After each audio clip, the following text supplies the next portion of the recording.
Hello, WPS team. Superintendent Kelly Bielefeld here at Heights High School for another 3 Questions with Kelly.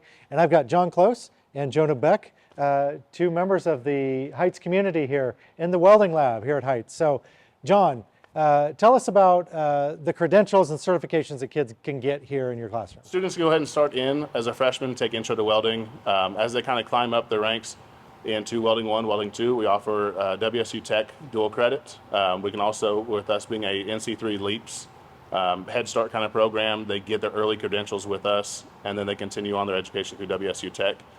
We also build industry partnerships from nearby industries that prefer our students right out the gate as well.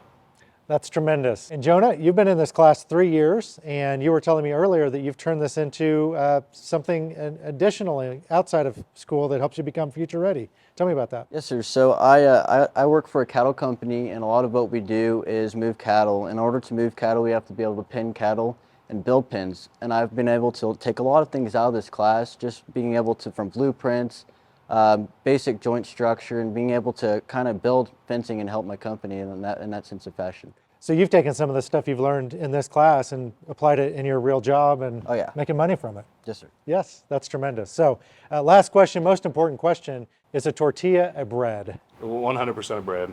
It's a bread. No, I respectfully disagree. I do not think a tortilla is a bread. So thank you for your time today, and thanks for serving the Heights community in this way.